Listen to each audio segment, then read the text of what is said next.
सबके पास अपनी अपनी असाइनमेंट्स होनी चाहिए। तो question number 9th, question number 10th, question number 11th and 12th फटाफट जल्दी से। तो क्वेश्चन नंबर 9 क्या कहता है कैन, क्वेश्चन नंबर 9 क्वेश्चन कहता है, अच्छा फर्स्ट क्वेश्चन हम क्वेश्चन नंबर 9 से स्टार्ट कर रहे हैं। तो क्वेश्चन नंबर 9 कहता है क्या इलेक्ट्रोमैग्नेटिक वेव्स आपके पास कहता है क्या इलेक्ट्रोमैग्नेटिक वेव्स इलेक्ट्रिक फील्ड या मैग्नेटिक फील्ड से डिफ्लेक्ट हो जाती हैं? Answer is no. इसका आंसर है इलेक्ट्रिक फील्ड और मैग्नेटिक फील्ड से डिफ्लेक्ट नहीं होती, क्योंकि ये इनके ऊपर कोई चार्ज नहीं होता। तो आंसर क्वेश्चन आ जाएगा no. Answer is no because it has no charge. It has no charge. Question number 10th देखो, पढ़ो जरा साथ साथ। क्वेश्चन 10th कहता है what physical quantity is same for X ray of wavelength 10⁻⁻10 metre, red light of wavelength 6800 angstrom and radio waves of wavelength 500 metre. तो कहता है कि भी कौन सी ऐसी फिजिकल क्वांटिटी है जो सेम होती है किस किस के लिए? Is same for X rays of wavelength. तो आपको मालूम है कि तीनों हमारे पास डिफरेंट है, क्योंकि जो रेड लाइट है वो विजिबल में आ रही है, रेडियो जो है वो डिफरेंट है, तो ये एक स्पेक्ट्रम का पार्ट है।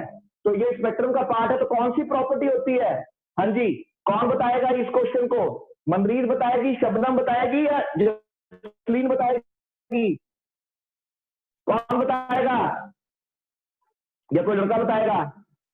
हाँ जी sir. Chaitanya speed of light बैठा है। क्यों स्पीड ऑफ लाइट? क्यों? तो सेम ही रहती है ना, क्योंकि जो स्पेशल थ्योरी थी उसमें उसने कहा था उससे ज्यादा नहीं हो सकती। हाँ स्पेशल थ्योरी से, ठीक है शाबाश। तो स्पीड जो है, speed of EM waves, speed of EM waves remains constant throughout. शाबाश। क्वेश्चन नंबर 11 से कहता है a plane electromagnetic wave travels in vacuum along z direction.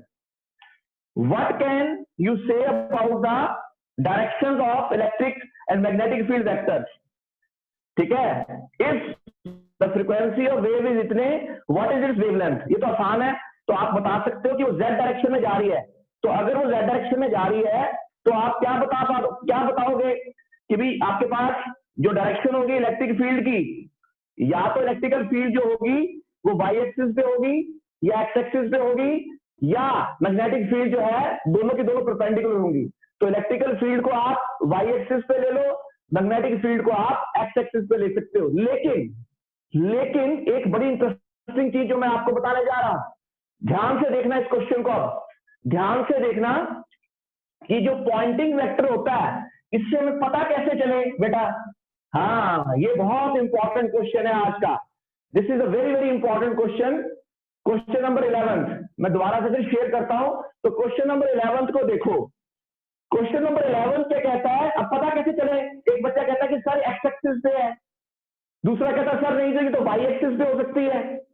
ठीक है, हमें पता कैसे चले? तो ये आज का सबसे इंपॉर्टेंट कंसेप्ट है। कैसे? क्योंकि जो पॉइंटिंग वेक्टर होता है वो होता है ई क्रॉस बी। जो पॉइंटिंग वेक्टर होता है, ध्यान से देख लो सारे बच्चे, आज का सबसे इंपॉर्टेंट क्वेश्चन, सबसे बढ़िया क्वेश्चन आज का ये। क्या कहता है कि जो पॉइंटिंग वेक्टर होता है वो होता है E cross B divided by mu not. तो होता है पॉइंटिंग वेक्टर रिप्रेजेंट करता है intensity of wave, intensity of जो हमारे पास जा रही है इलेक्ट्रोमैग्नेटिक वेव, उसके साथ रिलेटेड है ये। तो अगर ये उसके साथ रिलेटेड है, ई क्रॉस बी हमारे पास आ गया, तो आपको मालूम है, ध्यान से देखना आपके पास, ठीक है, ये है आई, ये है जे, ये है के। तो i cross J is equal to k. अब ई क्रॉस बी, इसको अगर मैं ई रख दूं, इसको मैं बी रख दूं, और ये मेरी वेव बन गई प्रोपेगेशन। तो आपको क्वेश्चन में दिया हुआ है, कहता wave is going along Z axis, तो जेड एक्सिस पे जा रही थी, तो इसका मतलब ई क्रॉस बी, तो ये जो होगा वो एक्स होगा और ये जो होगा वो वाई होगा। याद रखना, ये ऐसे निकालते हैं। अच्छा बाई चांस अगर वो कहता, ध्यान से सुन लो, ध्यान से सुन लो, अगर वो कहता है कि वेव जो है, ध्यान से सुनो, आपको कुछ नहीं दिया, आपको किसी ने कहा कि wave is going along Y axis, Y axis ये है एक्स, ये है वाई, ये है जेड। तो आपसे किसी ने पूछा कि ये बताओ कि हमारे पास जो इलेक्ट्रिक कंपोनेंट और मैग्नेटिक कंपोनेंट कहां होगा। अब अगर ध्यान से देखें तो आपके पास जो एंटी क्लॉकवाइज डायरेक्शन होती हैं वो सारी की सारी पॉजिटिव होती है, क्योंकि क्रॉस प्रोडक्ट है, because it is a cross product. तो क्रॉस प्रोडक्ट में a cross b is equal to A B sine theta into unit vector, and unit vector is always perpendicular to the plane. तो इसका मतलब क्या हुआ कि ये हमारे पास वेव की डायरेक्शन दी है, तो वेव की डायरेक्शन है जे कैप। तो जे कैप कैसे आएगा, क्योंकि सबको पता है ये आई है, ये जे है, सॉरी ये के है, तो i cross J is equal to k, ठीक है ना। J cross I is equal to j cross k is equal to i. Similarly k cross i equal to j. तो जब के बना वो इलेक्ट्रिकल फील्ड बनी, और जो आई बना वो मैग्नेटिक फील्ड बनी। तो ये आज का सबसे इंपॉर्टेंट कंसेप्ट है। क्या इंपॉर्टेंट कंसेप्ट है, अपनी कॉपी पे नोट कर लो कि अगर, तो लिख लो, राइट डाउन, कॉपी पे नोट जो कंसेप्ट है आज का। तो कंसेप्ट हमारे पास क्या आ गया, कंसेप्ट, वेरी इंपॉर्टेंट कंसेप्ट, बहुत बार पेपर में आया हुआ, ये है तो छोटा सा ही है लेकिन पता नहीं चलता। तो कंसेप्ट क्या आ गया,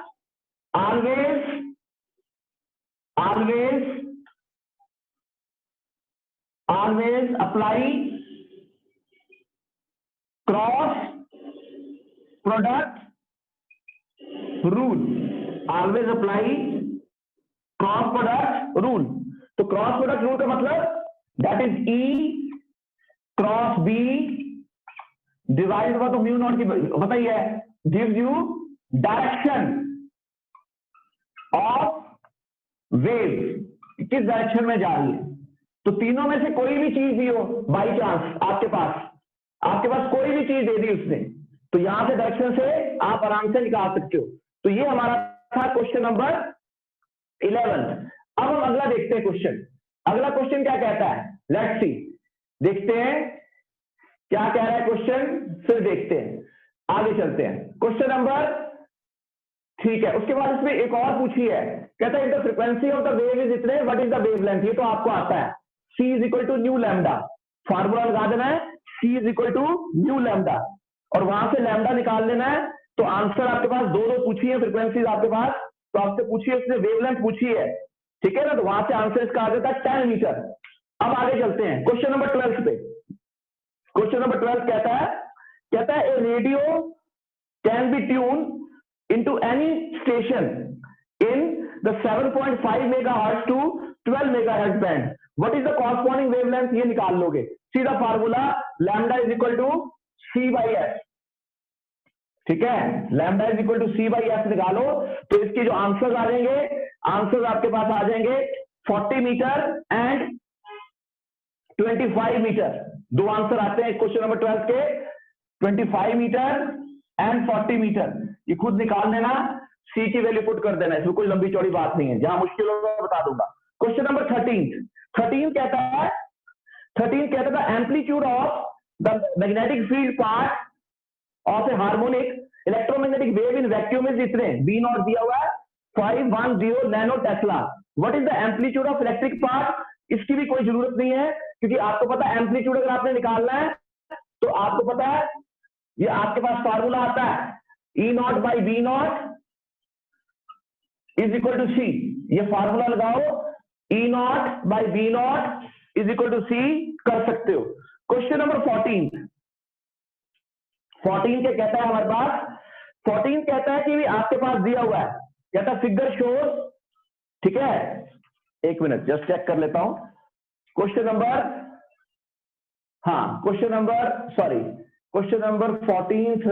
14th हो गया, ठीक है। क्वेश्चन नंबर 13 क्या कहता है, a charge particle oscillate with its mean position with frequency 10 to power 9 hertz.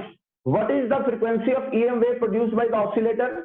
Same ही रहेगी, कोई सोल्यूशन की जरूरत ही नहीं है। ठीक है, क्वेश्चन नंबर 14 हो गया। 15 क्वेश्चन है, बोर्ड का क्वेश्चन है। क्वेश्चन नंबर 15 को पढ़ते हैं। कहता figure shows a capacitor made of 2 circular plates each of radius 12 centimetre and separated by 5 centimetre. The capacitor is being charge by an external source as shown, not shown in figure. The charging current is constant and is equal to इतने। Calculate the capacitance and the rate of charge potential। तो question number 15 को देखते हैं अब क्या कैसे करना है। तो क्वेश्चन नंबर 15 जैसे जैसे कहता जाता है वैसे वैसे करते जाते हैं। तो क्वेश्चन नंबर 15 को देखते हैं। 15th क्वेश्चन कहता है, पढ़ते हैं 15th क्वेश्चन को, देखते हैं क्या कह रहा है। हमारे पास दिया हुआ 15th में उसने कहता फिगर शोज ए कैपेसिटर। तो आपने निकालना क्या है, number 1 calculate the capacitance. Capacitance का फार्मूला होता है C is equal to epsilon not A by D। Chapter number 1 पहला फार्मूला। दूसरा उसने क्या पूछा है, इसमें उसने दिया हुआ है आपके पास रेडियस दिया हुआ है, तो वहां से आपके पास आ जाएगा एरिया। तो ये आ गया epsilon not pi R square by D। Epsilon not की वैल्यू 8.85 10 टू पावर -12, पाई की वैल्यू 3.142। आपके पास ये रेडियस की वैल्यू दी हुई है, दैट इज सेंटीमीटर में, तो वो बन गई 0.12 का होल स्क्वायर। और डिस्टेंस भी दिया हुआ है, डिस्टेंस आपके पास दिया हुआ है 5 सेंटीमीटर। तो 5 इंटू 10 टू पावर -2 कर दो, चाहे 5 इंटू 10 टू पावर -2। यहां से कैपेसिटी कैलकुलेट कर लो। ठीक है, ये आंसर तकरीबन इसकी आती है 8 into 10 to power -12 farad. First part आ गया। सेकंड पार्ट क्या कहता है, and the rate of change of potential difference between the plates. और तीसरा कहता है obtain the displacement current across the plates. और चौथा कहता है is Kirchhoff's law rule is valid for each plate of the capacitor, explain. तो क्या कहता है हमारे पास, कहता है जो किरचॉफ्स लॉ हमारे पास लग जाता है, वो तो हम देखते हैं कैसे लगता है कि नहीं लगता है। तो पहले तो हमारे पास ये क्वेश्चन तो आ गया, कहता है obtain the expression for displacement current. सबको पता है कि जो डिस्प्लेसमेंट करंट होता है वो कंडक्शन करंट के बराबर होता है, इसलिए वो तो कैलकुलेट करने की जरूरत ही नहीं है, उसको कैलकुलेट करने की कोई जरूरत नहीं है, वो तो सीधा आंसर आ जाएगा। वो तो 0.15 एम्पियर क्वेश्चन में दिया हुआ है, वो आंसर आ गया। लेकिन उसने पूछा है आपसे, उसने क्या पूछा है, पोटेंशियल आपसे पूछा है कि कैलकुलेट द पोटेंशियल डिफरेंस। तो कैसे निकालेंगे पोटेंशियल डिफरेंस, रेट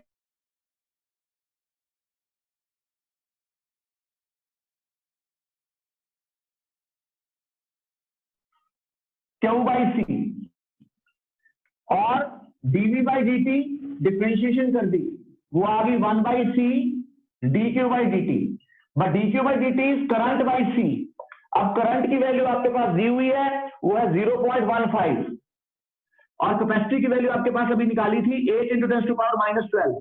यहां से dV बाई dt कैलकुलेट कर लो तो इतने वोल्ट पर सेकेंड आंसर आ जाएगा, that is 1.875 10 to power 10 volt per second. ये इसका आंसर है, कैलकुलेशंस करते रहना। उसके बाद वो कहता है इसको चॉप जो आपके पास है, तो सीधा सीधा हमारे पास आ जाता है यस कि भी अगर आप लिख सकते हो, कहता है if chop rule is possible, आपका आंसर आएगा यस, इसका आंसर आएगा yes provided current is a sum of displacement current plus conduction current. बस इसमें ये लाइन जोड़ देनी है। कहता क्या किरचॉफ्स लॉ जो है वो वैलिड है, आंसर इज यस, वो उसके लिए वैलिड है, बिल्कुल वैलिड है। उसके बाद आते हैं क्वेश्चन नंबर नेक्स्ट पे, क्वेश्चन नंबर 15 के बाद 16 पे आते हैं। 16 क्वेश्चन क्या कहता है, कहता suppose that the electrical field amplitude of electromagnetic wave is इतने एंड इट्स फ्रीक्वेंसी इज इतने। ये क्वेश्चन इंपॉर्टेंट है, बड़ी बात पेपर में आया हुआ बोर्ड में, तो मैं कर देता हूं एक बार फटाफट जल्दी से। क्वेश्चन नंबर 16, क्वेश्चन क्या कहता है, क्वेश्चन नंबर 16 सबको आता भी है। कहता सपोज हमारे पास दिया हुआ, उसने जो दिया हुआ आपके पास तो उसमें पुट करते जाओ। पहला उसने पूछा है फार्मूले लगाते जाना है, तो पहला सी आ गया, A part C is equal to E0 by B0, पहला उसने ये पूछा है। दूसरा फार्मूला उसने पूछा है कि भी आपके पास निकालना क्या क्या है, वो कह रहा है कि भी आपने कैलकुलेट करना है बी नॉट, तो बी नॉट आ जाएगा that is equal to E naught C, इसको तो सब कैलकुलेशन कर ही लेते हैं। दूसरा उसने पूछा है ओमेगा, ओमेगा हमारे पास होता है 2 पाई इंटू फ्रीक्वेंसी। तीसरा उसने पूछा है आपसे के, के आपके पास होता है 2 पाई बाई लैम्डा, और वेलोसिटी होती है ओमेगा बाई के, वेलोसिटी हमारे पास होती है ओमेगा बाई के, ये हमारे पास आती है ओमेगा बाई के, जिसको हम सी भी बोल सकते हैं, C is equal to omega by k. और तीसरा उसने पूछा वेवलेंथ आई जाएगी, तो यहां से ये तीनों चीजें निकाल लो, एक फार्मूला ये लगा दो, ध्यान से सुन लो, एक फार्मूला ये, दूसरा ये, तीसरा ये, तो आप खुद कैलकुलेशन इसकी कर सकते हो, निकालने की जरूरत ही नहीं है, कर लोगे, छोटा सा क्वेश्चन है। Find the expression for E and B, E और बी के लिए आपने एक्सप्रेशन निकालना है, तो जो अगर आप ई और बी के लिए एक्सप्रेशन निकालोगे तो वो तो हमें निकालना पड़ेगा, कैसे निकालना पड़ेगा देखते हैं कैसे। तो सारी पहले कैलकुलेशंस कर लेते हैं, तो कर लेते हैं पहले, हमारे पास कैलकुलेशंस अगर हम करें फार्मूला लगा के, तो वही फार्मूला लगा देना, E is equal to E not sine K X minus omega T, और B is equal to B not sine K X minus omega T. अब जो जो वैल्यूज इसमें दी हुई है, क्या क्या दिया हुआ है इसमें, उसने ई नॉट तो दिया हुआ है, तो यहां पर ई नॉट की वैल्यू तो दी हुई है उसने, दैट इज 120, ठीक है। सी की वैल्यू पता है 3 × 10⁸ होती है, वहां से बी नॉट आ गया, ठीक है। और क्या दिया हुआ इसमें, और उसने दिया फ्रीक्वेंसी भी दी है, फ्रीक्वेंसी देने का मतलब हो गया आपका काम बन गया, वहां से ओमेगा आ गया, फ्रीक्वेंसी से फ्रीक्वेंसी भी दी हुई है, ये भी दी हुई है, इसकी वैल्यू आपके पास है 50, उसके बाद 50 मेगाहर्ट्ज, मेगा दिया है, मेगा का मतलब 10⁶, इसको कैलकुलेट करो, इस सारा इसके अंदर खुद कैलकुलेट कर लेना और देख लेना क्या आंसर आता है। क्वेश्चन नंबर नेक्स्ट देखते हैं, ठीक है। 17th क्वेश्चन, 17th क्वेश्चन क्या कहता है, ये बोर्ड में भी आया हुआ है, तो 17th क्वेश्चन देख लेते हैं एक बार। 17th क्वेश्चन क्या कहता है देख लेते हैं, चलिए 17 देखते हैं, सारे पढ़ेंगे साथ साथ मेरे, देखते हैं क्या कहता है, जहां पे मुश्किल होता है मैं अपने आप रुक जाता हूं। तो 17 क्वेश्चन क्या कहता है, पढ़ो जरा ध्यान से, कहता है a variable frequency AC source is connected to a capacitor, how will the displacement current change with the decrease in frequency? तो क्या होगा, डिस्प्लेसमेंट करंट फ्रीक्वेंसी से कोई फर्क पड़ेगा उसको बेटा, हाँ जी कोई फर्क पड़ेगा, कहता है variable frequency AC source is connected to DC मतलब capacitor, what will be, how will the displacement current change with the decrease in frequency? हाँ जी बोलो, पड़ेगा फर्क, कौन बताएगा, चैतन्य बता सकता है, फिर से पूछता हूं, हेलो हाँ जी कौन बताएगा, करण बताएगा बेटा, शबनम,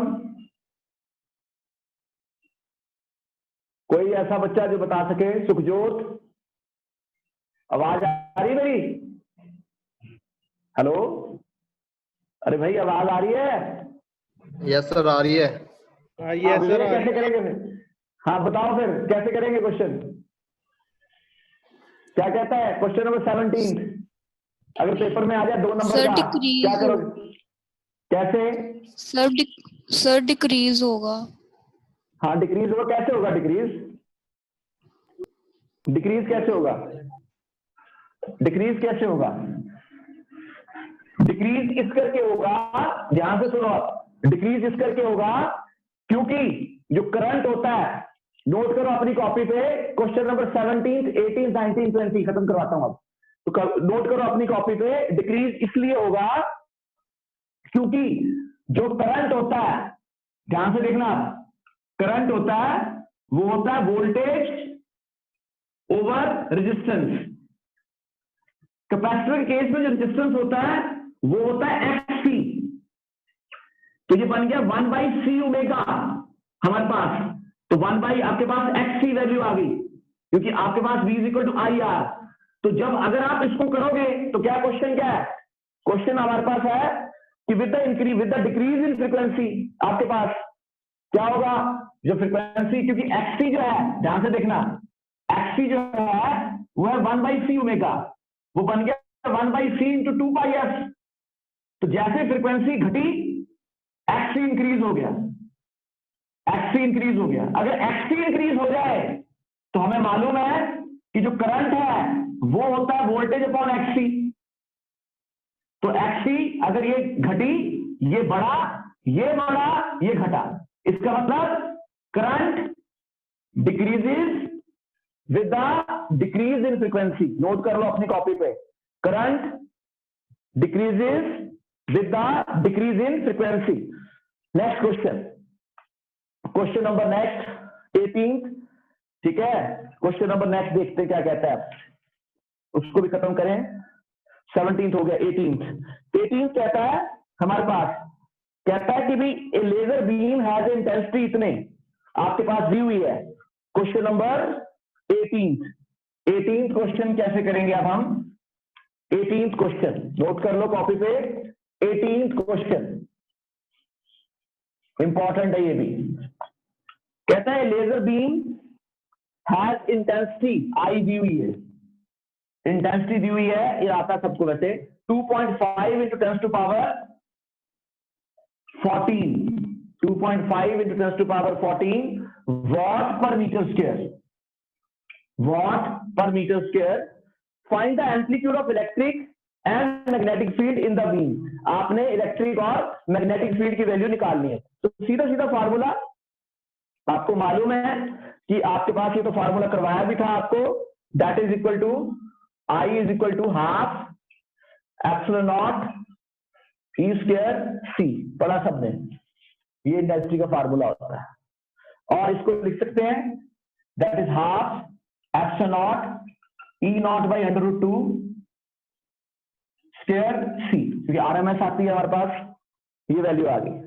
और यहां से आप वैल्यू कैलकुलेट कर लो ई नॉट की, तो ये ई नॉट की वैल्यू कैलकुलेट कर लो। सी की वैल्यू पता है, ये पता है, ये पता है।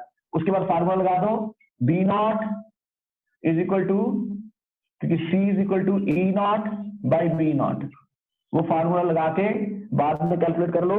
तो इसके जो आंसर्स आ जाएंगे, वो एक आंसर यहां से जो आई ई नॉट की वैल्यू वो आ जाएगी √2i बाई एप्सिलॉन नॉट ई, ये भी होती है ये 2e बाई एप्सिलॉन नॉट सी, ये आई। इसको वैल्यू पुट करके आंसर आता है 4.3 इंटू 10 टू पावर 8 न्यूटन पर coulomb. Question number 19 and question number 20। Question number 19 से कहता है हमारे पास, इसको पढ़ लेते हैं। 19 कहता है in a plane electromagnetic wave the electric field oscillate sinusoidally at a frequency of इतने हर्ट्ज एंड एम्पलीट्यूड इतने, ठीक है। फिर करना क्या क्या है, कहता व्हाट इज द वेवलेंथ हमें बतानी है, ठीक है। What is the amplitude of oscillating magnetic field, show that the average density of equal to the average density of field. ये मैं वैसे तो आर्टिकल आपको करवा भी चुका हूं और बड़े अच्छे से, लेकिन फिर भी मैं करवा देता हूं। क्वेश्चन नंबर 19 को खत्म करें और 20 को खत्म करें। क्वेश्चन नंबर 19 कहता है, 19th क्वेश्चन, क्वेश्चन नंबर 19 कहता है, देखो क्या कहता है 19। अब 19th पे आ जाओ। कहता है plane electromagnetic wave oscillate, frequency जो जो दी है, फ्रीक्वेंसी दी है 2 इंटू 10 टू पावर 10, फ्रीक्वेंसी ये दी है। उसके बाद एम्पलीट्यूड दिया है इलेक्ट्रिकल फील्ड का, एम्पलीट्यूड दिया है ई नॉट, उसकी वैल्यू आपके पास है दैट इज 2 इंटू 48 वोल्ट पर मीटर, 48 वोल्ट पर मीटर। निकालना क्या क्या है आपको, पहला कहता है वेवलेंथ, वेवलेंथ तो बड़े आराम से आ जाएगी, lambda is equal to C by frequency ले लो, इसको फ्रीक्वेंसी ले लिए, तो lambda is equal to 3 into 10 to power 8 2 into 10 to power 10, इसको सॉल्व कर लो, ये आगे वेवलेंथ। दूसरा क्या पूछा उसने, what is the amplitude of the oscillating magnetic field, वो भी निकल गया, B not is equal to E not by C, that is equal to B not, E not की वैल्यू है 48, सी की वैल्यू 3 इंटू 10 टू पावर 8, वो भी निकल गया। तीसरा पोर्शन कहता है show that the average density is equal to, कहता है average energy density of electric field is equal to average energy density of magnetic field. C की वैल्यू कहता है आपने इतनी ली, तो इसको तो आप कर ही सकते हो। कैसे कर सकते हो कि भी अगर हम, ये मैंने किया भी था, आपको ये मैंने किया हुआ, ये नोट्स में से देख लेना, क्योंकि मैंने आपको उसको सॉल्व करवा के बताया था कि जो एवरेज डेंसिटी का फार्मूला होता है बेसिकली, क्योंकि जो एनर्जी डेंसिटी का फार्मूला होता है इलेक्ट्रिकल एनर्जी का, वो हमारे पास होता है half epsilon not E square, और दूसरा होता है बी वाला, that is equal to half B square by mu not. तो अगर आपने एवरेज निकालनी होती थी तो दोनों को ऐड कर देते थे, तो आपके पास वो ई नॉट आ जाता था, in terms of E not में आ जाता था। ये दोनों मैं कर चुका हूं, और वो आपको याद होगा आर्टिकल करवाया था E upon E V is equal to 1, वो आपके नोट्स में है, और इसकी यूट्यूब पे भी आपको उसका लिंक दे चुका हूं, U E by U B is equal to 1, ये मैं करवा चुका हूं जिस दिन मैंने सारे आर्टिकल्स करवाए थे। उसके बाद है लास्ट क्वेश्चन, क्वेश्चन लास्ट है हमारे पास, ये हमारे पास है, इसको देख लेते हैं। कहता है 20th क्वेश्चन क्या कहता है, कहता है charge on a parallel plate capacitor is varies by, vary कर रहा है, क्वेश्चन नंबर 20th। तो क्वेश्चन नंबर 20th हमारे पास आ गया, 20th क्वेश्चन, क्वेश्चन 20th हमारे पास आ गया, वो हमारे पास दिया हुआ है, कहता है charge is varying by q is equal to q not 2 pi F. तो कोई बात नहीं, q is equal to q naught वो ले लो, ये आ गया q is equal to q naught, साथ में है cos 2 pi F t, cos 2 pi F t. पूछा क्या है, the plates are very large close together, area इतना, neglect the edge effect, find the displacement current. तो डिस्प्लेसमेंट करंट कुछ भी नहीं, देखो जरा ध्यान से, displacement current is always equal to conduction current which is equal to D Q by D T, इसकी डिफरेंशियल कर दिया, तो आई कंडक्शन करंट आ गया या डिस्प्लेसमेंट करंट आ गया, एक ही बात है। तो ये आ गया क्यू नॉट, कॉस का होता है minus sine 2 pi F T, further D Y by D T of 2 pi F T which is equal to 2 pi F, 2 pi F. तो आंसर आ गया minus Q not 2 pi F sine 2 pi F T, ये answer आ गया। सिर्फ differential करनी है, तो ये क्वेश्चन नंबर 20th हो गया। अब हम आते हैं सारे क्वेश्चंस के ऊपर, जो हमारा पहला क्वेश्चन था, ठीक है, फर्स्ट क्वेश्चन से स्टार्ट करते हैं और हम खत्म करने की कोशिश करते हैं 1 बाई 1, देखते हैं क्या कहता है, 1 to 1 देखते जाते हैं। फर्स्ट पेज अपना अपना खोल लो, मैं भी खोल देता हूं यहां से, जिसके पास अगर असाइनमेंट नहीं है तो देखो क्या कहता है। पहला, show that the unit of epsilon not, इसमें बताने की जरूरत ही नहीं, इनके डायमेंशन निकाल लो। तो पहला क्वेश्चन हमारे पास आ गया, राइट, फर्स्ट क्वेश्चन हमारे पास आ गया। Question number second, first question हमने कर लिया, क्वेश्चन नंबर सेकंड क्या कहता है, सेकंड कहता है आपके पास, सेकंड है, कहता है capacitor is connected to an alternating current source, is there is a magnetic field between the plates. हाँ जी, बताइए जरा क्या कहता है ये क्वेश्चन नंबर सेकंड। अगर पेपर में क्वेश्चन आ जाए यही वाला, एक capacitor is connected to an alternating current source, is there is a magnetic field between the plates. हाँ जी, मैग्नेटिक फील्ड होगी कि नहीं होगी, मैग्नेटिक फील्ड होगी कि नहीं होगी, कौन बताएगा, मनरीज, परमिंदर, कोई बता सकता है, जसलीन, मैग्नेटिक फील्ड होगी कि नहीं होगी? आवाज आ रही है मेरी कि आवाज भी नहीं आ रही?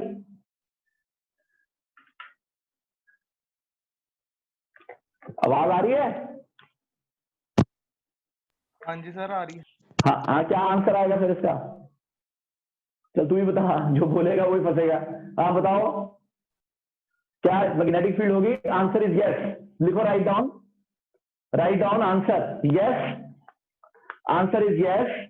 There will be magnetic field between the plates, there will be magnetic field between the plates because according to Maxwell's equation, क्या कहता है, देखते हैं क्या कहता है हमारे पास, क्योंकि सबको मालूम है, कहता है कि आपके पास एक प्लेट पॉजिटिव की है, एक प्लेट नेगेटिव की है, इलेक्ट्रिकल लाइंस ऑफ फोर्सेस जा रही हैं। अगर इलेक्ट्रिकल लाइंस ऑफ फोर्सेस जाएंगी तो आपको पता है कि close integral B dot dl will be equal to, conduction current नहीं है लेकिन डिस्प्लेसमेंट करंट तो है, d phi E by dt। मैंने आपको कहा था जब भी आपने आंसर देना है with the help of authenticity दो। अथेंटिसिटी का मतलब होता है विद द हेल्प ऑफ फार्मूले से साथ दो। तो फार्मूला कहता है ये, तो whenever there is a change there will be magnetic field। yes, answer is ये होगा। उसके बाद क्वेश्चन नंबर 3, ये सबको आता है, कहते हैं sunlight reaching the earth has maximum electrical field of इतने, what is the maximum magnetic field of this light, सबको आता है फार्मूला C वही to E not by B naught वाला फार्मूला लग जाएगा। क्वेश्चन नंबर 4, क्वेश्चन नंबर 4 देख लेते हैं। ये क्वेश्चन मैंने तो वैसे एक बार क्लास में करवा दिया था। क्वेश्चन नंबर 4 एक बार मैंने डिक्टेट करवाया हुआ है, लेकिन फिर भी मैसेज आया एक बच्चे का कि सर दोबारा से करवा दो, मैं उस दिन प्रेजेंट नहीं था। अरे भैया प्रेजेंट रहा करो ना। क्वेश्चन नंबर 4 क्या कहता है? फोर्थ क्वेश्चन कहता है the electrical field in an electromagnetic wave is given by, दिया हुआ है, find the energy contained in एक cylinder of cross section of इतने, लेंथ ऑफ इतने। तो जो एनर्जी का फार्मूला है वो अब आप लगा दो, ठीक है ना। तो एनर्जी का फार्मूला लगा के कैलकुलेट कर सकते हो। तो देखो कैसे करना, कैलकुलेट कर सकते हैं, बोलते नहीं। आता क्वेश्चन, आता ही है। करंट कैसे करोगे? ई दिया हुआ है फोर्थ क्वेश्चन में, क्वेश्चन नंबर 4 में इलेक्ट्रिकल फील्ड दी हुई है। 4 में ई की वैल्यू है that is equal to 50 sine omega T minus X by C. Find the energy. तो एनर्जी का फार्मूला लगा दो आपके पास। तो आपको पता है एनर्जी जो होती है वो total electric plus total magnetic, ठीक है ना। ये तो आपके पास क्या आ जाएगी, that will be equal to, which is equal to half epsilon not E square, right. तो अगर हम इसको देखें तो ये बन जाएगा half epsilon not E not by √2 का whole square, that will be equal to 1/4 epsilon not E not square. ये एनर्जी आ गई। बस ई नॉट हमारे पास दिया हुआ 50, तो U E that is equal to half, value put कर दो सीधा, जरूरत ही नहीं आपको। ई नॉट की वैल्यू दी हुई है, कोई जरूरत नहीं है, ना कैलकुलेशंस की कोई जरूरत है, ना लेंथ निकालने की कोई जरूरत है, कुछ नहीं करना। ध्यान से देख लो फिर भी, नहीं तो एनर्जी डेंसिटी निकालते फिर करते। ये फार्मूला होता है टोटल एनर्जी। तो टोटल एनर्जी का फार्मूला ये है, इस फार्मूले में ये फार्मूला होता है, लेकिन ये आरएमएस है, क्योंकि हमारे पास तो आरएमएस है। तो आरएमएस हमारे पास होती है ई नॉट बाई √2, तो ये बन गया U E is equal to half. अगर हम इसको देखें, ये क्विक कैलकुलेशंस के लिए 1/4 8.85, इसकी वैल्यू अगर हम पुट कर दें यहां पर, अगर मैं वैल्यू पुट करता हूं, ये आ गई, क्योंकि U electric plus U magnetic that is equal to total energy, लेकिन U electric is always equal to U magnetic, which implies twice of U electric is equal to total energy. तो अगर मैं यू इलेक्ट्रिक की value calculate करता हूं, अगर मैं U electric की वैल्यू कैलकुलेट करता हूं, तो वो आती है 1/4 epsilon not E not square. ये याद रखना, क्योंकि वहां पर ई स्क्वायर है। अब ये दिया हुआ है 8.85 इंटू 10⁻⁻12, ये ई नॉट वो 50 है, ये आगे 25 से मल्टीप्लाई किया, 2 से फिर मल्टीप्लाई करके वो टोटल एनर्जी आ जाएगी। तो ये कैलकुलेट कर लेना। Question number 4। Question number 5, question number 5 important question है, लेकिन क्योंकि displacement current due to Covid आपके उसमें से निकल गया है, तो अगर उसमें से निकल गया है तो डिस्प्लेसमेंट करंट तो नहीं पूछेगा आपसे, लेकिन ये क्वेश्चन एक बार बोर्ड में आया हुआ था। तो क्वेश्चन नंबर हमारे पास हो गया ये 5th क्वेश्चन। तो 5th क्वेश्चन देख लो, मैंने 4th क्वेश्चन को सिंपल तरीके से कर दिया, ना मुझे एरिया की जरूरत पड़ी ना मुझे लेंथ की, अदरवाइज मुझे एनर्जी डेंसिटी निकालनी पड़ती। तो क्वेश्चन नंबर 5th देखते हैं। 5th कहता है फिफ्थ क्वेश्चन कहता है the parallel plate capacitor with area A and the separation between the plates is small D is charge by a constant current I. Consider the plane surface of area A by 2 to the plates drawn symmetrically, which is drawn symmetrically between the plates. Find the displacement current through this area. अब area, अगर ध्यान रखना ना, अगर area half है तो जो current है वो भी हाफ ही आएगा. अगर आप कैलकुलेशंस करोगे तो मैं कैलकुलेशंस करता हूं क्वेश्चन नंबर 5 की. तो क्वेश्चन नंबर 5 जो है डिस्प्लेसमेंट करंट पूछा उसने, क्योंकि वहां से डिस्प्लेसमेंट निकल सकता है. कैसे निकल सकता है उसको हम देख लेते हैं. अब क्या कहता है, लेट्स सी. तो जो करंट होता है डिस्प्लेसमेंट करंट, फिफ्थ क्वेश्चन, वो होता है displacement current I D is equal to epsilon not D phi E by D T. सबने पढ़ा है. अब इसको हम लिख सकते हैं epsilon not D Y by D T. Phi की वैल्यू क्या होती है, electrical field into area. Area half है, एरिया आपके पास हाफ है क्योंकि इलेक्ट्रिकल फ्लक्स एरिया हाफ है. इसको बाहर ले गए, एप्सिलॉन नॉट बाहर, एरिया भी फिक्स है, 2 भी बाहर, अंदर रहेगा डीई बाई डी टी. ये रह गया डीई बाई डी टी. लेकिन ई हमारे को पता सबको, वो होती है एप्सिलॉन, वो होती है sigma by epsilon naught, sigma by epsilon naught. Epsilon naught से एप्सिलॉन नॉट कट जाएगा तो क्या आ गया, I D is equal to epsilon naught A by 2 sigma. Sigma बाहर ले गए, लेकिन ये सिग्मा होता है चार्ज अपॉन एरिया. तो D Y by D T charge upon area आ गया सिग्मा की जगह, क्योंकि सिग्मा होता है चार्ज अपॉन एरिया. आप बाहर ले गए epsilon naught A 2 epsilon naught A D Q by D T. ये कट गया, वो क्या आ गया, D Q by D T is current, तो आ गया I by 2. Hence displacement current is half. तो इसका मतलब बहुत इंपॉर्टेंट चीज जो आपने सीखी है वो ये सीखी है कि अगर प्लेट्स हैं उसका एरिया अगर 1/3 कर दें तो डिस्प्लेसमेंट करंट भी 1/3 हो जाता है. ये बहुत इंपॉर्टेंट चीज आपने सीखी है कि अगर उसका एरिया हाफ कर दें तो वो भी हाफ हो जाता है. तो आज का कंसेप्ट कि displacement current is directly proportional to area of the plates, याद रखना. ये कंसेप्ट बन गया, कहीं ना कहीं जरूर मिलेगा ये. तो ये पहले 5 क्वेश्चन खत्म हो गए. अब हम चलते हैं अपनी एक्सरसाइज पे. सिंगल करेक्ट क्वेश्चंस एमसीक्यू जो है उसको खत्म करते हुए आगे चलते हैं. हमारे पास खत्म करें इसको, ये आ गया. चलिए ये आ जाएगा आपके पास. अब आ जाओ इधर. तो फर्स्ट है हमारे पास, अब लो जी. तो सिंगल पे पहला क्वेश्चन, फर्स्ट क्वेश्चन में पढ़ता जाऊंगा. आपके पास है फर्स्ट, सेकंड एंड थर्ड, छोटे छोटे आंसर्स हैं. 4 के 4 क्वेश्चंस के आंसर्स हम फटाफट दे देंगे.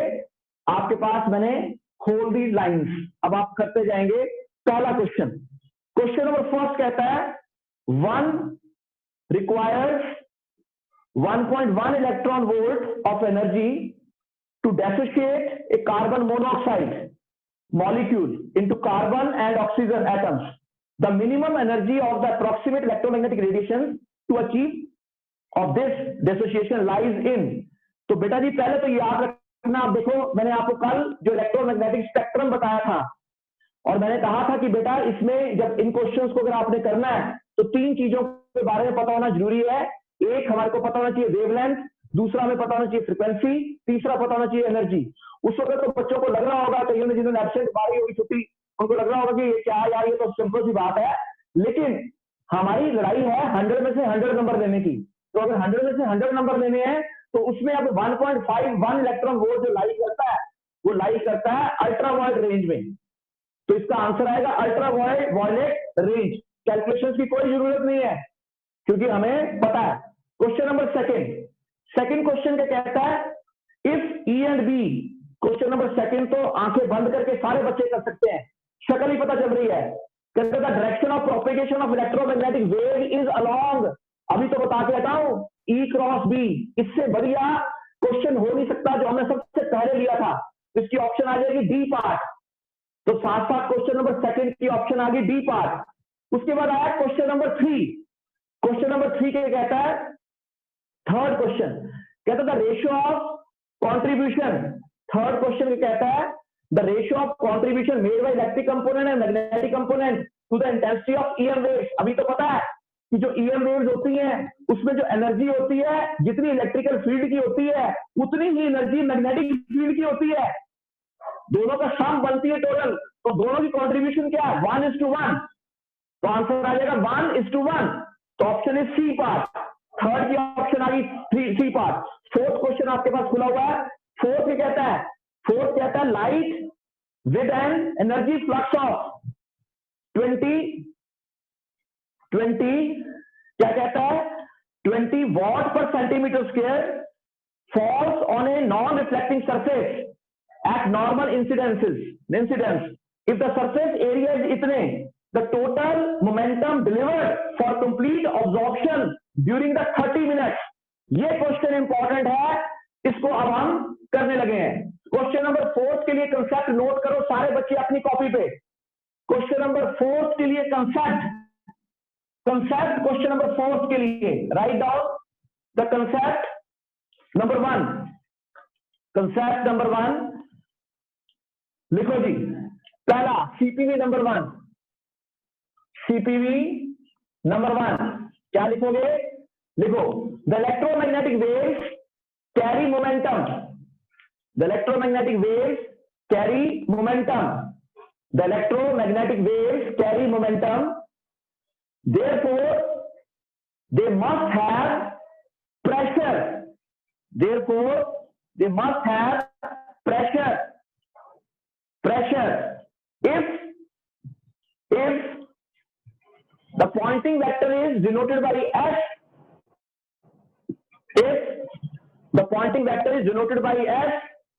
then for perfectly absorbing surface,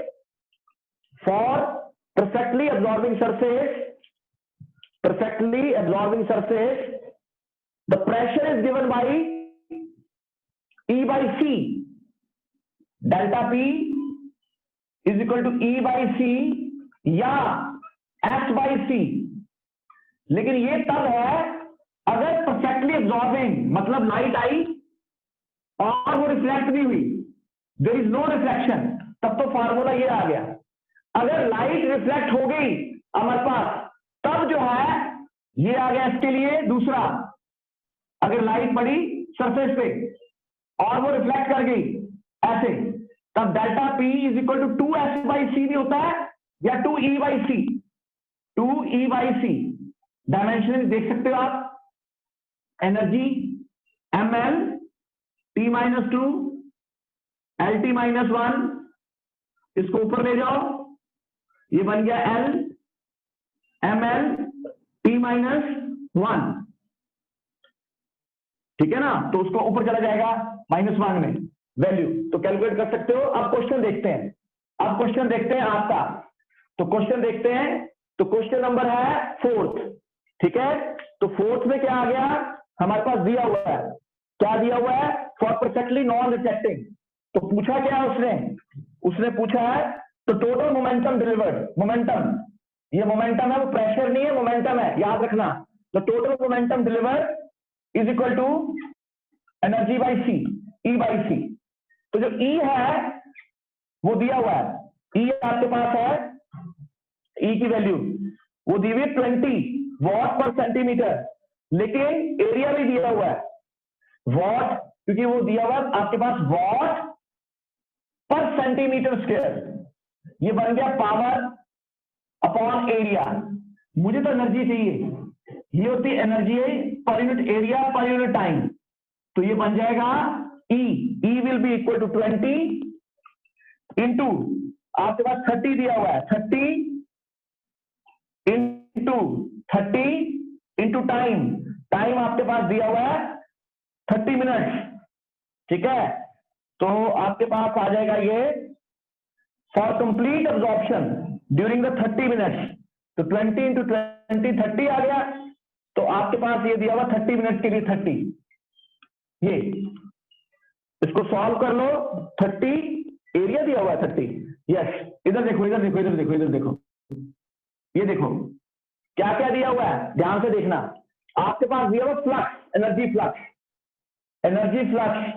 तो होता है energy per unit area, that is called energy flux. आपके पास एनर्जी इंटू एरिया, ये ठीक है ना। तो जब आप इसको डिवाइड करोगे तो एनर्जी बन गई आपके पास वही 20 इंटू एरिया। एरिया आपके पास है 30 मिनट, उसके सेकंड बना लिए, ये आ गया हमारे पास, ठीक है। क्योंकि दोनों सेंटीमीटर स्क्वायर था, वो भी सेंटीमीटर स्क्वायर में, क्योंकि वो 20 वॉट पर सेंटीमीटर स्क्वायर है।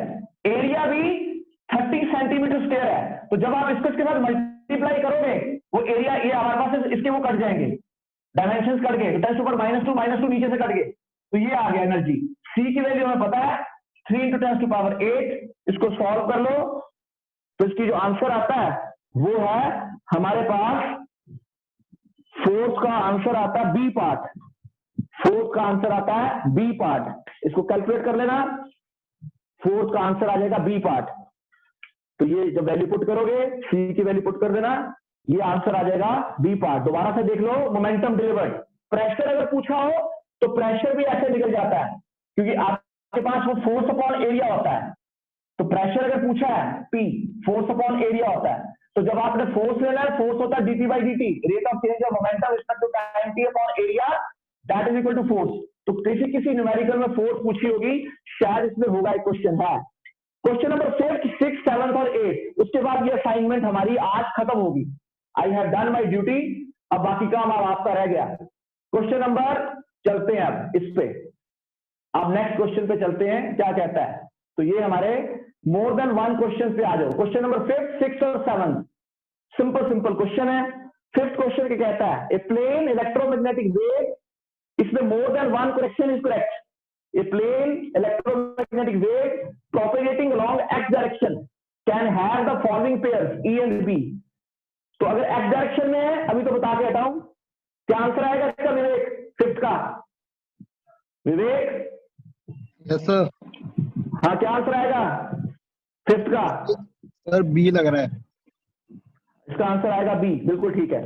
एक बी आ जाएगा, और दूसरा डी भी आ सकता है। क्यों आ सकता है, सुन लो। इसकी ऑप्शन बी भी ठीक है, डी भी ठीक है। क्यों? क्योंकि उसने आपको ये मेंशन नहीं किया कि वो पॉजिटिव एक्स एक्सिस पे है कि नेगेटिव एक्स एक्सिस पे है। तो अगर आप पॉजिटिव एक्स एक्सिस पे जाओगे तो एंटी क्लॉकवाइज डायरेक्शन, और जब आप नेगेटिव पे जाओगे, क्योंकि I cross J is equal to K, I cross J is equal to K, और J cross I is equal to -K, cross product की निशानी होती है। तो इसकी ऑप्शन आएगी बी भी ठीक है, डी भी ठीक है। क्वेश्चन नंबर 6, क्वेश्चन नंबर 6 क्या कहता है, the source of electromagnetic wave can be A charge. ठीक है, चार्ज, बहुत जबरदस्त क्वेश्चन है, वेरी इंपॉर्टेंट क्वेश्चन आज का। अगर source of electromagnetic wave can be A charge, कहता है चार्ज हो सकता है उसका सोर्स, ठीक है, सोर्स हो सकता है, वेव नहीं है, सोर्स हो सकती है। कौन सी? कहता है moving with a constant velocity. दूसरा क्या कहता है, moving in a circular orbit. तीसरा कहता है फॉलोइंग इन इलेक्ट्रिक फील्ड। आपको मालूम है, क्या मालूम है, कि अगर वो मैग्नेटिक फील्ड है तो चार्ज मैग्नेटिक फील्ड में सर्कल बनाता है, और अगर वो इलेक्ट्रिकल फील्ड में है तो फॉल करता है, आपके पास पैराबोला बनाता है पाथ। तो इसकी option B and D both are correct. Question number 6 की B and D both are correct. Question number 7, 8, 7 क्या कहता है, क्वेश्चन नंबर 7 को देख लेते हैं। 7 कहता है मेरे पास, कहता है an electromagnetic wave of intensity I falls on a surface kept in vacuum।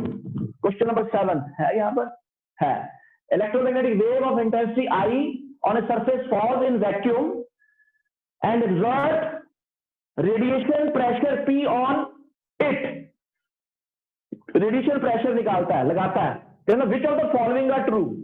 पहला कहता है हाँ, तो पता ही सबको, रेडिएशन प्रेशर नोट कर लो बेटा, रेडिएशन प्रेशर को आपके पास, तो I/C आ गया इसमें, देखो यहां पर I/C आया, तो A आ जाएगा अगर वो टोटली एब्जॉर्ब हो जाता है, और C आ जाएगा अगर वो परफेक्टली रिफ्लेक्टेड हो जाता है, और D आ जाएगा radiation pressure in the range of I by C. तो प्रेशर, रेडिएशन प्रेशर हमारे पास मोमेंटम कहलाता है, जिसकी मैं बात कर रहा था, ये आ गया। तो इसकी ऑप्शन है ए भी ठीक है, सी भी ठीक है और डी भी ठीक है। इसको नोट कर लो अपनी कॉपी पे कि radiation pressure is always in the range of I by C less than P less than 2I by C, less than 2I by C. इसको नोट कर लेना अपनी कॉपी पे, ठीक है। This is called radiation pressure.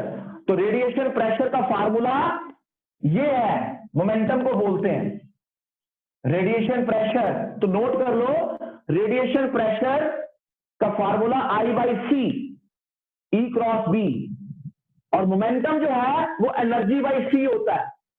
याद रखना, दोबारा से सुन लो, जो रेडिएशन प्रेशर है वो होता है पॉइंटिंग वेक्टर, जिसके मैंने पहले लिखा था आपको, पॉइंटिंग वेक्टर पर unit velocity of light electromagnetic wave. अगर वो अब्सॉर्ब हो जाती है, 2 से मल्टीप्लाई कर दो तो रिफ्लेक्ट हो जाती है। इसी तरह से जो मोमेंटम है, मोमेंटम होता है एनर्जी बाई सी। डायमेंशनली देख लेना, वो एनर्जी है, energy is different, intensity different है, क्योंकि इंटेंसिटी का फार्मूला होता है energy per unit area into time. Energy होती है energy area per unit time. तो वहां से जब वो निकलता है एनर्जी एरिया टाइम, तो एनर्जी आपके पास आ जाएगी एरिया टाइम। तो जो हमारे पास फार्मूला आया था, और लास्ट क्वेश्चन है, एक बार क्या कहता है, question number 8, a charge particle oscillates about its mean position with frequency इतने, the wave is produced by, wavelength निकालनी है, तो वेवलेंथ आपने कैलकुलेट कर लेनी है। तो ये किस रीजन में लाई करती है, तो आपके पास क्वेश्चन नंबर 8, इसकी ऑप्शन ए ठीक है, फ्रीक्वेंसी दी हुई है, ठीक है ना, सी ठीक है, वेवलेंथ निकाल लो 0.3 आ जाएगी। और ये किसमें लाई करती है, it lies in radio wave region. तो ये रेडियो वेव रीजन में लाई करती है। इसके बाद के सारे क्वेश्चन सब्जेक्टिव मैंने करवा दिए। तो ये मेरी असाइनमेंट खत्म होगी। अब आपका होमवर्क क्या है, जो मैंने आपको एक असाइनमेंट ऑब्जेक्टिव टाइप दी है 73 क्वेश्चंस की, उसको रात को आपने सॉल्व करना और कल मेरे साथ डिस्कस करना। ये यूनिट खत्म हो गया, उसके बाद नेक्स्ट यूनिट स्टार्ट करेंगे। एक बार जाते जाते एक बार फिर से बता देता हूं, ताकि आपको कोई कंफ्यूजन ना रहे। क्या कंफ्यूजन होता है, फार्मूले नोट करने वाली बात है। क्या चीज कि जो इंटेंसिटी है, इंटेंसिटी ध्यान रखना, जो इंटेंसिटी होती है वो हमारे पास होती है that is equal to energy per unit area per unit time. Energy by area जो होता है, एनर्जी बाई टाइम, उसको कहते हैं वॉट। नीचे हमारे पास आ गया मीटर स्क्वायर, ये आ गया आई। तो अगर हमने इसी फार्मूले से, तो जो आपको दिया था 20, जिसमें एक मैसेज आया था बच्चे के सर वो जाते जाते दोबारा से समझा दो मेरे को, तो मैं दोबारा करवा रहा हूं उसका। तो ये हमारे पास आ गया E is equal to A by T. तो जो एनर्जी हमारे पास आई वो आई 20 इंटू एरिया इंटू ये टी, ठीक है ना। ये दिया उन्हें 20 हमारे पास, सॉरी 20 तो है, एरिया आ गया 30 इंटू 30, 30 एक ही 30 है, 30 दिया था, इंटू दूसरा टाइम है 30 मिनट्स, उसके सेकेंड बना दिए 60 से, तब वो एनर्जी आई थी। तो एक बच्चा पूछ रहा था मेरे से अभी क्वेश्चन, उसने पूछा इस तरह आपने जल्दी जल्दी करवा दिया, मुझे समझ नहीं आया कि 20 इंटू 30 इंटू 30 इंटू 60 कैसे आया। बड़ा अच्छा उसने मुझे क्लिप भेजा, तो ये ऐसे आया इसमें। दूसरी जो चीज सबसे इंपॉर्टेंट है वो क्या समझनी है कि अगर प्रेशर पूछा है, प्रेशर, अगर आपसे प्रेशर पूछा, प्रेशर, तो रेडिएशन प्रेशर, प्रेशर होता है आपके पास इंटेंसिटी पर यूनिट वेलोसिटी। ये है एब्जॉर्बिंग सरफेस के लिए, और ये है रिफ्लेक्टिंग के लिए, वो होती है 2 इंटेंसिटी अपॉन दिस।